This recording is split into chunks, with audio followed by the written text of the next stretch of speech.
Hello class 10। भाई finally आ गया SST का एग्जाम और भाई कमर कस लो, तैयारी शुरू हो चुकी है। और भाई तैयारी नहीं, महासंग्राम शुरू हो चुका है अगले 4 दिन के लिए। और आज है महासंग्राम का डे 1। इस डे 1 की क्लास में बेटा हम कवर करने वाले हैं हिस्ट्री के मोस्ट इंपॉर्टेंट एमसीक्यू। और भाई एक एक क्वेश्चन ना छाट के लाया हूं सिर्फ तुम्हारे लिए कि तुम्हें ना पेपर में सारे क्वेश्चन रिपीटेड मिल जाए। तुम लोग सोचोगे भाई पेपर सच में लीक कर दिया था। तो महासंग्राम डे 1 में बेटा हम लोग हिस्ट्री के एमसीक्यूज कवर करेंगे इस आज की वीडियो में। और अगले 3 दिन जो और 3 बुक हैं उसके बेटा रोज एमसीक्यूज आएंगे सुबह। और शाम की वीडियो में बेटा इंपॉर्टेंट टॉपिक और आने वाले।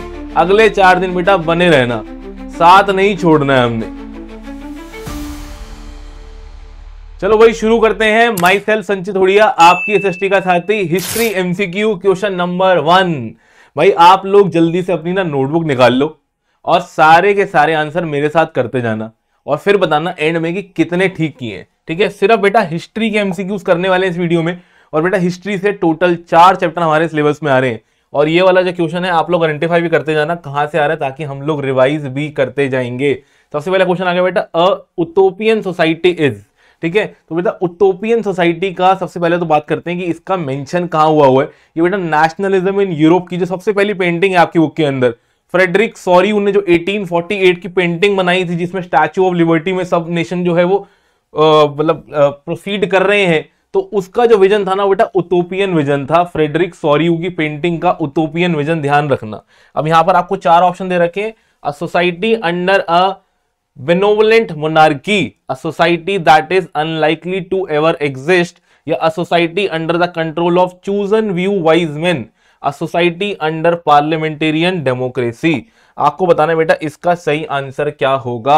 यहां पर आपको ऑप्शन दे रखे हैं 1 and 2, 2 and 3, सेकेंड ओनली या थर्ड ओनली। यूटोपियन सोसाइटी बेटा ऐसी सोसाइटी जो कि अनलाइकली टू एग्जिस्ट करती है, मतलब कि जो फ्रेडरिक सॉरी ने पेंटिंग बनाई थी, जो उनका विजन था वो एक यूटोपियन विजन था। तो इसमें बेटा ये वाला जो ऑप्शन है ना सेकंड सही है।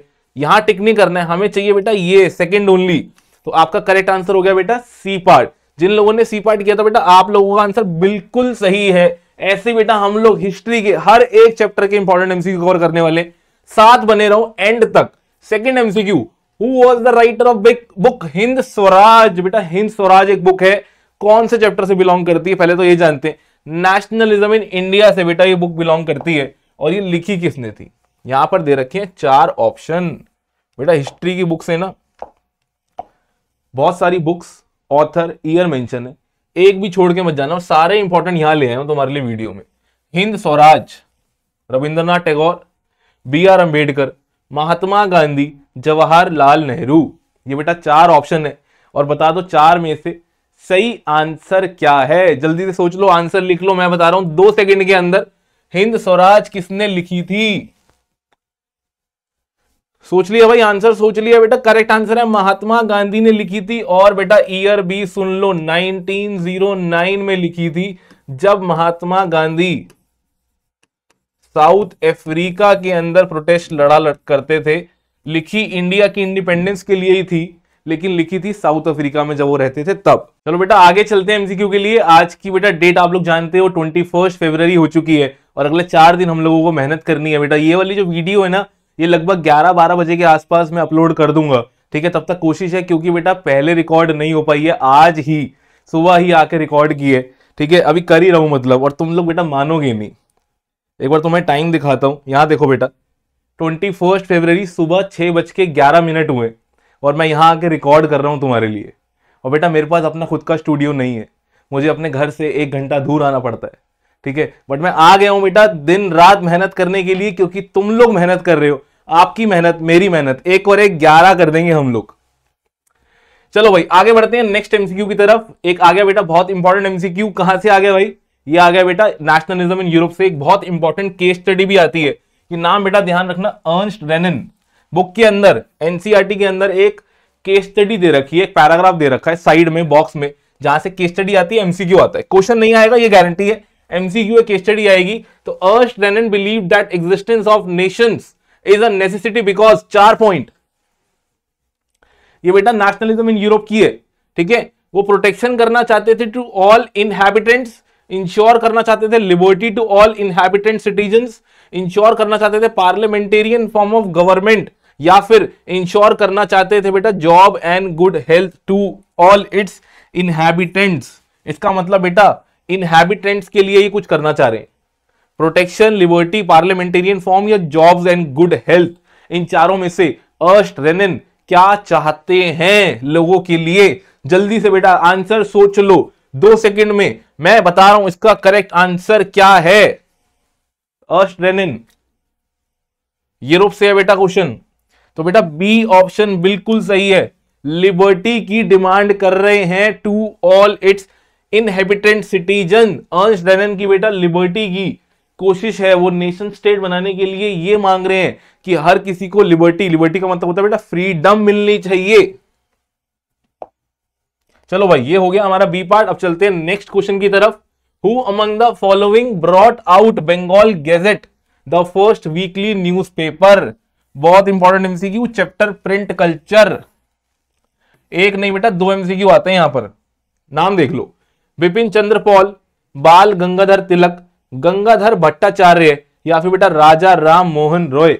आपको बताना है बंगाल गैजेट एक फर्स्ट वीकली न्यूज़पेपर थी वर्नाकुलर लैंग्वेज में, इन चारों में से सबसे पहले किसने लिखी थी? अच्छा बेटा ये ना एक और एमसीक्यू बन के आ जाता है, पहले वो बता देता हूं। एक ब्रिटिशर थे जेम्स ऑगस्टस हिकी, सबसे पहले इन्होंने शुरू करी थी ये बुक बंगाल गैजेट इंग्लिश में, लेकिन इन्हीं की गवर्नमेंट ने ये हटा दी थी क्योंकि इन्होंने अपने ब्रिटिश ऑफिशियल के सीनियर्स के बारे में कुछ गॉसिप पब्लिश कर दी थी, जिसके कारण James Augustus Hicky's Bengal gazette को बंद कर दिया था और वापस इन चारों में से किसी एक ने बेटा बंगाल गैजेट को दोबारा शुरू किया था। ठीक है, हमारी इंडियन वर्नाकुलर लैंग्वेज में बेटा वो शख्स का नाम है गंगाधर भट्टाचार्य, ठीक है, जो कि राजा राम मोहन रॉय के क्लोज एसोसिएट थे, गंगाधर भट्टाचार्य। और यहां से बेटा जेम्स ऑगस्टस हिकी, ये बेटा 2 नाम याद रखना, हर एक क्वेश्चन में आपको 2-3 क्वेश्चन और निकाल के दे रहा हूं, तो कितने एमसीक्यू कवर हो जाएंगे आप सोच भी नहीं सकते। चलो भाई आगे बढ़ते हैं नेक्स्ट एमसीक्यू की तरफ। Identify the correct statement which regard to the Zollverein from the following option. इसमें से बेटा ज़ोल्वरीन के बारे में आपको बिल्कुल सही बताना है कि चारों में से कौन सा सही है। ज़ोल्वरीन क्या था?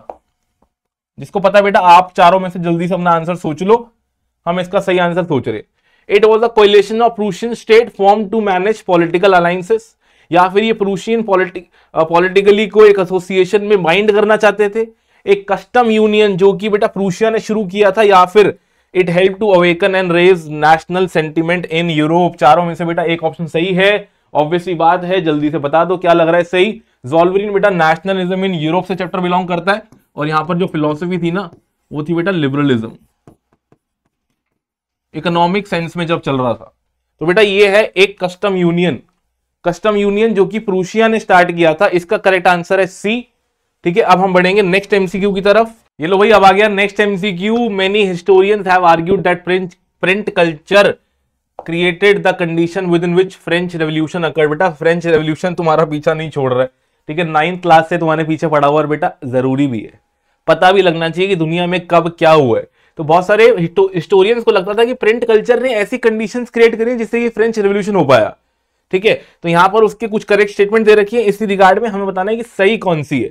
तो क्या प्रिंट कल्चर बेटा कंजर्वेटिज्म की आइडिया को प्रमोट कर रहा था, या फिर वो मासेस को मोटिवेट कर रहा है कि वो प्रोटेस्ट करे जो कि ओल्ड नॉर्म्स एंड वैल्यूज है, या बेटा प्रिंट कल्चर क्रिएट कर रहा है public opinion in favour of despotic power of the state. बेटा डिस्पोटिक वर्ड मतलब समझ लो, डिस्पोटिक का मतलब होता है बेटा uncontrollable power of the monarch. बेटा ये वो वक्त है जब यूरोप के अंदर किंग मोनार्क हुआ करते थे और उनकी अनकंट्रोलेबल पावर के लिए डिस्पोटिक वर्ड यूज किया जाता था। या फिर बेटा चौथा ऑप्शन है कि प्रिंट ने पॉपुलराइज किया आइडियाज ऑफ एनलाइटमेंट थिंकर्स जो कि अटैक करते थे इसी डिस्पोटिक पावर के खिलाफ। तो बेटा करेक्ट आंसर यहां पर मेरे को समझ आ गया, आपको भी समझ आ गया होगा। देखते हैं कि आप और मैं क्या सही सोच रहे हैं। बिल्कुल बेटा डी ऑप्शन बिल्कुल सही है एनलाइटमेंट थिंकर्स के आइडिया को पॉपुलराइज करते थे, प्रिंट करते थे, वो डिस्कस होते थे। जैसे कि बेटा बहुत सारे नाम है, Jean Jacques Rousseau, Montesquieu, Thomas Voltaire, जो कि बेटा हमारी उस यूरोप की फ्रेंच में लिखा करते थे, लोगों को बताया करते थे कि बेटा किंग की पावर, डिस्पोटिक पावर हमारे लिए गलत है। जस्ट बिकॉज कि कोई वहां पर उस फैमिली में पैदा हुए, उसको इतने सारे प्रिविलेज मिलना गलत है। तो प्रिंट ने उनके आइडिया को पॉपुलराइज किया था। प्रिंट ने लोगों को बताया था कि वो कैसे लड़ सकते हैं, और फ्रेंच रेवोल्यूशन हो गया था। ठीक है बेटा, समझ आ गया? ये है बेटा प्रिंट एंड कल्चर का क्वेश्चन। चलो नेक्स्ट बढ़ते हैं बेटा। ये आ गया हमारा भाई बहुत interesting question Congress of Vienna से। इसमें से किसने कांग्रेस ऑफ वियना अटेंड नहीं करी थी?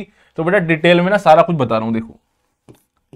1804 के अंदर नेपोलियन किंग बनता है फ्रांस का। इसी ईयर के अंदर उसका सिविल कोड भी आता है, जो पेपर के लिए इंपॉर्टेंट है 5 मार्कर में। ठीक है, ये किंग बनता है 1815 तक। 1815 में होती है बैटल ऑफ वाटरलू। इस वाटरलू की बैटल में नेपोलियन के खिलाफ 4 देशों ने मिलकर नेपोलियन को डिफीट किया था, और डिफीट करने के बाद उन्होंने एक मीटिंग करी कांग्रेस ऑफ वियना। वियना बेटा ऑस्ट्रिया की कैपिटल है, तो एक बात तो क्लियर है कि ऑस्ट्रिया ने तो अटेंड किया ही था। और बेटा इसका होस्ट एमसीक्यू में वो भी आ जाता है, Congress of Vienna hosted by Duke Metternich. Duke Metternich ने होस्ट किया था, जो कि ऑस्ट्रिया के ही चांसलर थे। देखो बेटा कितने सारे एमसीक्यू तो मैंने तुम्हें पहले ही क्लियर करवा दिए। तो Congress of Vienna hosted by Duke Metternich, chancellor of Austria.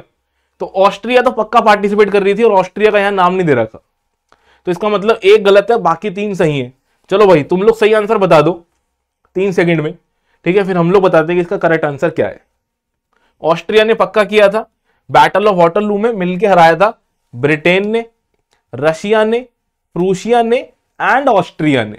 और इन चारों ने ही अटेंड करी थी कांग्रेस ऑफ वियना 1815 के अंदर, और वहां पर ये लेके आए थे ट्रीटी ऑफ वियना।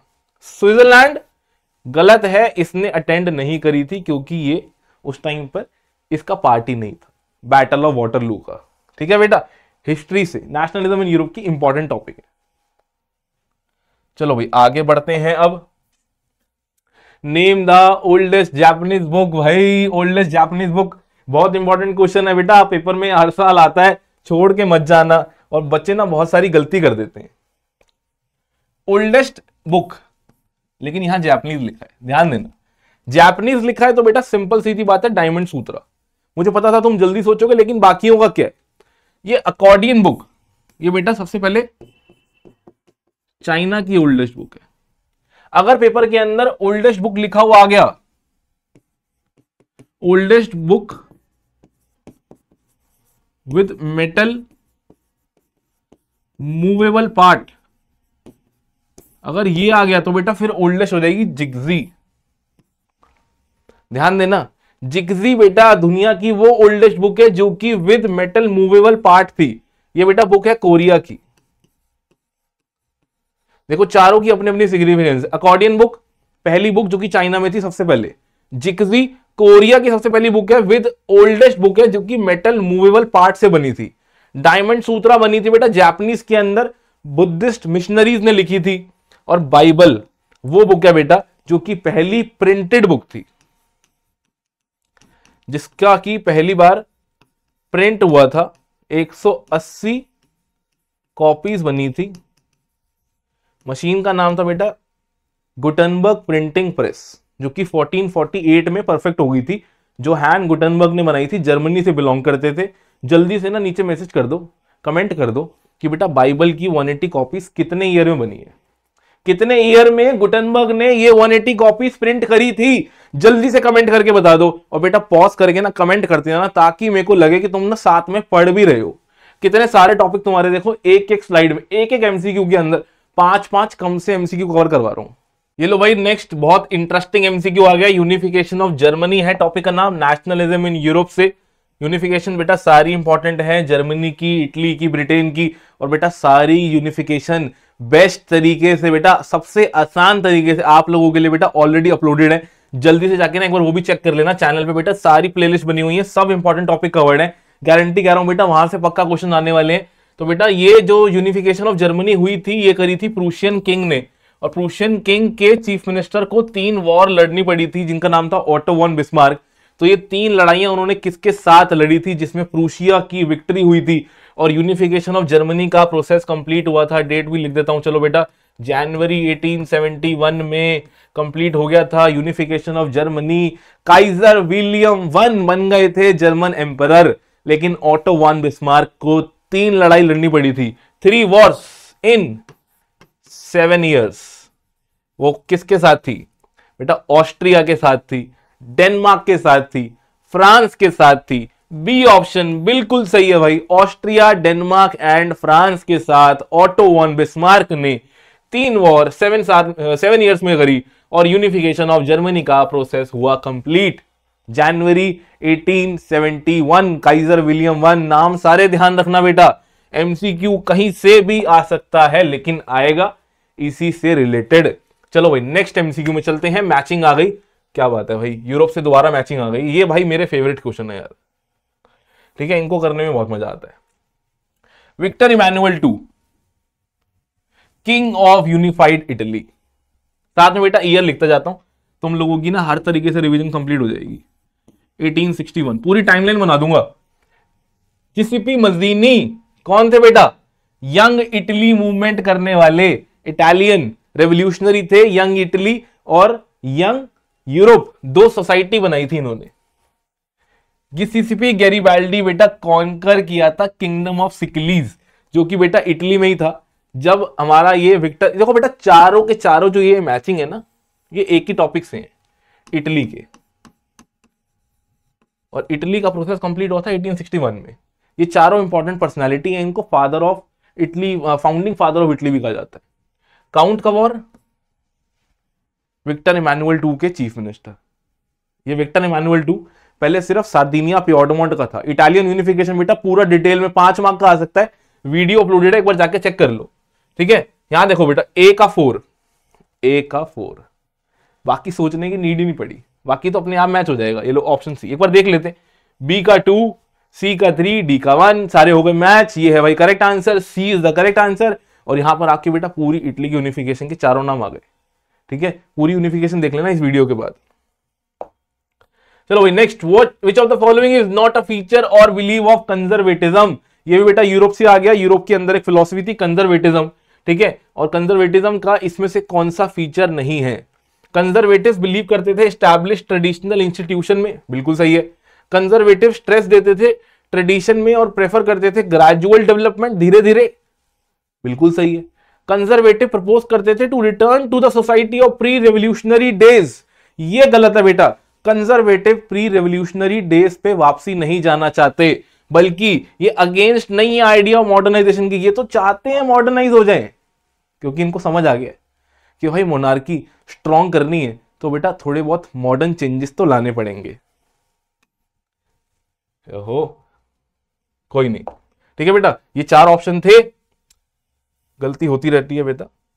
ये हो गया बेटा सही आंसर, सी पार्ट बिल्कुल सही है इसका, ठीक है। आप लोग अब आगे बढ़ते हैं, आप लोगों ने भाई कर लिया होगा, मैच करते रहो साथ साथ में, ठीक है। और लास्ट में कमेंट करना कितने सही किए तुमने। चलो भाई नेक्स्ट एमसीक्यू आ गया, हिस्ट्री से name the ruler of Prussia who rejected. बेटा ये जर्मन यूनिफिकेशन की बहुत इंटरेस्टिंग स्टोरी है। तो जर्मन नेशनल असेंबली ने ना पहले 1848 के अंदर ऑफर किया था अपना मोनार्क का crown to a Prussian king, जिन्होंने रिफ्यूज कर दिया था। फिर जर्मन की यूनिफिकेशन का प्रोसेस कंप्लीट करने के लिए उसके बाद नए प्रूशियन किंग आते हैं। तो बेटा पहले जो शख्स थे, पहले जो प्रूशियन किंग ने, उनका नाम था बेटा फ्रेडरिक विलहेल्म IV, इन्होंने रिफ्यूज कर दिया था। फिर वापसी काइजर विलियम I आते हैं, ठीक है, जो कि अभी हमने पढ़ा पीछे जाके यूनिफिकेशन ऑफ जर्मनी के अंदर। तो फ्रेडरिक विलहेल्म IV ने 1848 की जर्मन नेशनल असेंबली का ऑफर को रिजेक्ट करके बाकी मोनार्क्स को ज्वाइन कर लिया था, ठीक है। ये भी इंटरेस्टिंग एमसीक्यू बेटा, क्योंकि जैसे ही जर्मन का नाम आता है ना, हमारा सबका आंसर चले जाता है काइजर विलियम I पे। लेकिन ऐसा नहीं करना, आपको ध्यान देना है कि क्या क्वेश्चन बोला गया है। थोड़ा सा 30 सेकंड एक्स्ट्रा लगा देना एमसीक्यू में, लेकिन बेटा गलती नहीं करनी, क्योंकि एमसीक्यू ना आर या पार की लड़ाई है। कभी एमसीक्यू में 0.5 0.7 थोड़ा मिलने वाले हैं, आइदर इट इज 0 और 1, और हम जाएंगे 1 की तरफ, ठीक है। और ऐसे एक एक करते 20 मार्क अगले 4 दिनों में। सेक्शन ए पूरा का पूरा भाई यहीं पे 4 दिनों में क्लियर कर लेंगे, और 25 तारीख को बेटा आके मैच कर लेना, सारा का सारा यहीं से आने वाला है। ये बेटा बहुत इंपॉर्टेंट टॉपिक आ गया आयरलैंड से। आयरलैंड में बेटा 18 कौन से में 19th सेंचुरी की चारों ईयर मेंशन है, जब बेटा आया था बहुत ही भयंकर फेमाइन। इसको बेटा आयरिश पटेटो फेमाइन भी कहा जाता है। इंपॉर्टेंट 2 या 3 मार्कर भी है। और बेटा इसका जो आंसर है ना वो बेटा 1840s। अभी तक नहीं किया होगा, तुम लोगों को लगेगा यार ये तो बढ़िया हो गया भाई, एक और टॉपिक कवर हो गया हमारा। 100 of thousands died of starvation. बेटा बहुत सारे आयरलैंड के पीजेंट्स मर गए थे, वो इतने ज्यादा डिपेंडेंट हो गए थे ना पोटैटो पे, ठीक है, कि अब उनको कोई और क्रॉप ग्रो ही नहीं करनी थी। और जैसे ही पोटैटो की फसल क्रॉप खराब होती है उनके पास कोई ऑप्शन ही नहीं होता, and thousands of them died. 1840s की बात है, ठीक है। वैसे 1849 की बात है, बट हमारी एनसीईआरटी में 1840 लिखा है, तो तुम इतना ही याद रख लेना, बहुत है। चलो भाई नेक्स्ट। भाई ये तो यार हिस्ट्री से क्रोनोलॉजिकल ऑर्डर का क्वेश्चन ना आए, ऐसा कैसे हो सकता है? ठीक है बेटा, आएगा ही आएगा। एक्ट ऑफ यूनियन, सबसे पहले बेटा यहां पर ना हम ईयर लिखते जाते हैं। Act of union, Britain unification 1707। English parliament seized power from monarchy, पूरा का पूरा ब्रिटेन यूनिफिकेशन कवर हो जाएगा बेटा 1688। आयरलैंड को भी फोर्सिबली इनकॉर्पोरेट किया गया यूनाइटेड किंगडम में, ठीक है, ये बेटा बाद में हुआ था 1707 के। और कैथोलिक ने रिवोल्ट किया था अगेंस्ट ब्रिटिश डोमिनेंस। तो बेटा आयरलैंड के जो कैथोलिक थे, जिसमें एक बहुत इंपॉर्टेंट नाम भी आता है वुल्फ टोन का, बट वो फेल हो गए थे, और फेल होने के बाद उनको वापसी आयरलैंड को ब्रिटेन में इनकॉर्पोरेट होना पड़ा, यूनाइटेड किंगडम बन गया था। तो बेटा सबसे पहले तो देखो 1688 आएगा, इसका मतलब सेकंड ये रहा। वैसे तो डी आंसर सही है, बट फिर भी मैच कर लेते हैं। सबसे पहले आया 1688, मतलब कि इंग्लिश पार्लियामेंट बेटा पूरे ब्रिटेन के अंदर 4 एथनिक ग्रुप थे, इंग्लिश, वेल्च, स्कॉटिश और आयरिश। तो इंग्लिश वाले थोड़े डोमिनेट थे, उन्होंने भाई मोनार्की से पावर छीनी 1688 में। फिर अपने साथ स्कॉटलैंड को ले लिया। कैथोलिक ने रिवोल्ट किया, फेल हो गया, आयरलैंड भी उनके साथ आ गया। तो 2143 ये है इसका करेक्ट सीक्वेंस। एक बार देख लो बेटा, और अगर पूरा ब्रिटेन पढ़ना है वीडियो अपलोडेड है, जाके देख लो, बेस्ट तरीके से समझ आ जाएगा तुम्हें। What was the purpose of imposing the Rowlatt Act? Rowlatt act बेटा ब्रिटिशर ने पास किया था इंडिया के अंदर। नेशनलिज्म इन इंडिया क्वेश्चन आ गया। और क्या था? The Rowlatt act forbade the Indians to qualify for administrative service.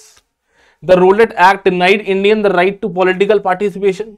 The Rowlatt act impose कर रहा था एडिशनल टैक्सेस, या फिर रोलेट एक्ट ने गवर्नमेंट को पावर दे दी थी कि वो किसी को भी जेल में डाल सकते हैं।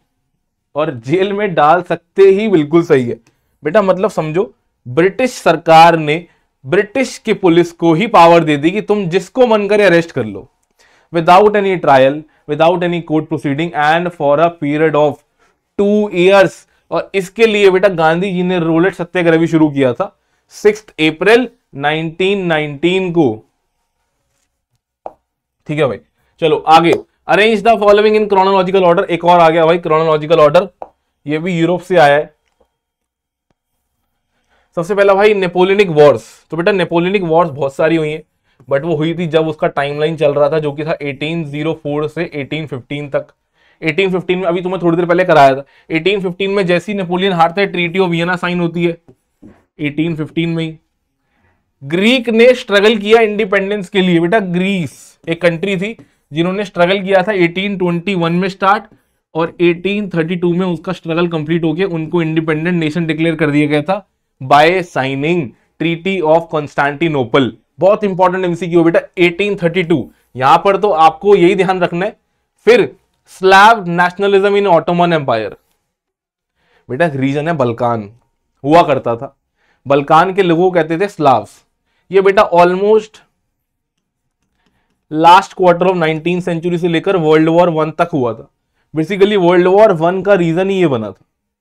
बल्कान में फिलॉसफी थी इंपीरियलिज्म, मतलब कि जो सारे देश है ना वो एक दूसरे से ना जेलस करने लगे हैं। तो ये है इसका करेक्ट सीक्वेंस। और बेटा सीक्वेंस तो बिल्कुल ऐसे ही दे रखा है, लाइन में ही लिखा हुआ है इन्होंने, 1 2 3 4, 1 2 3 4, ऑप्शन सी इज करेक्ट। सारी चीजें बेटा देखो कितनी सारी चीजें रिवाइज हो गई तुम्हारी एक ही स्लाइड में। भाई the vernacular press act of 1878, again भाई प्रिंट एंड कल्चर से क्वेश्चन है बेटा। इंडिया के अंदर एक वर्नाकुलर प्रेस एक्ट आया था 1878 में, इंपॉर्टेंट क्वेश्चन 2 से 3 मार्क भी आ जाता है, ठीक है। वो किस पे मॉडल्ड था? 4 ऑप्शन है, आयरिश के लॉज पे, अमेरिका के, चाइनीज या जर्मन। जल्दी से बता दो, जल्दी से बताओ भाई क्या इसका correct answer? Irish press laws पे मॉडल्ड था वर्नाकुलर प्रेस एक्ट। बेटा ये क्वेश्चन ना तुमने बहुत ही कम देखा होगा, जो बच्चे मेरे साथ ऑफलाइन पढ़ते हैं उन्होंने पक्का देखा होगा, लेकिन जो नहीं पढ़ते तुमने बेटा पहली बार देखा होगा, तुम्हें लगा ये कहां से आ गया। लेकिन ऐसा आप अपने बोर्ड वाले दिन 25 तारीख को नहीं लगेगा कि तुम्हें ये कैसे आ गया, क्योंकि तुम सारा यहीं पे कर चुके हो, ठीक है भाई। तो भाई ऐसे ही बहुत सारे देखो हिस्ट्री के सारे टॉपिक, सारे चैप्टर से तुम्हें इंपॉर्टेंट एमसीक्यू कवर करा दिए।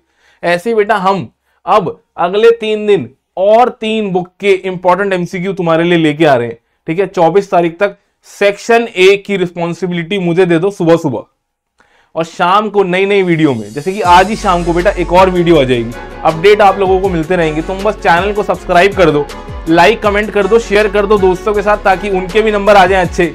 और बेटा अगर कुछ अच्छा लगाओ ना, एक बार नीचे कमेंट करके जरूर बता देना, क्योंकि बेटा मेहनत आप भी कर रहे हो, हम भी कर रहे हैं, और दोनों की मेहनत मिला के सफल करेंगे। मिलता हूं आपसे एक नए एपिसोड में आज शाम को, अगले 3 दिन के लिए बने रहना साथ में। आज के लिए इतना ही, अभी के लिए इतना ही भाई, तब तक के लिए अपना ध्यान रखें। थैंक यू सो मच, जय हिंद, जय भारत।